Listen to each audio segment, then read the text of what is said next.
Ay, good morning po guys. So ayan, meron pong tumawag sa atin, makikipag budol daw po uli o kumuha tayo ng prutas at ako po ay magluluto ng langka. Ayan na, kompleto na po, may niyog. Tsaka ito na, panggatong, re-ready na natin. Okay, guys. At ako po ay magluluto ng langka.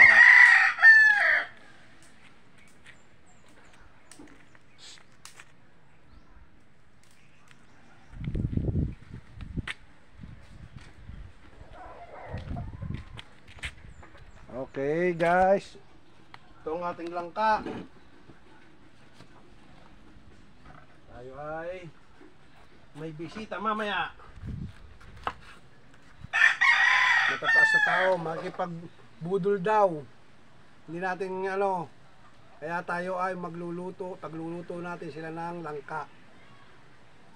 Langka ang pagluluto natin.